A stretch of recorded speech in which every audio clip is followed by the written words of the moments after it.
አልተባለም እንዴ ሳሙዋል ይሁን በጠና ወይ ተደረግላችሁ ይሻላችኋል በቃ ቆይ አንዴ ከዶክተሩ በደንብ መስማት ፈልጋለሁ እናንተ እየሄዳችሁ ጠብቁ ሂዱ በቃ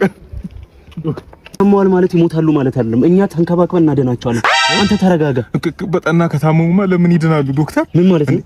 ነው ምንም እንኳን የእንጀራ አባቴ ቢሆን ፍዳይና ብለቶ አሰቃይቶ አሽቶ ቢያሳድገኝ ምን ለሱ ጥላቻ የለኝ ይሄ ሰውዬ ወደ ጉድጓድ እያመራ ነው ተረጋጋ ይድናል አትበለኝ ዶክተር ይኸውልህ በህይወት ሳለ ኩላሊቱ እንደሆነ ማርክ ኩላሊት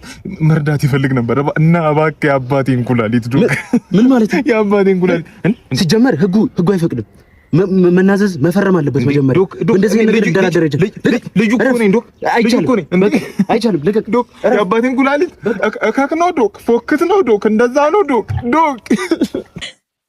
ጭራሽ እንጂ በኩላሊት መቀለር ተጀመረ እንዴ እዚህ ነው ያለ እንዴ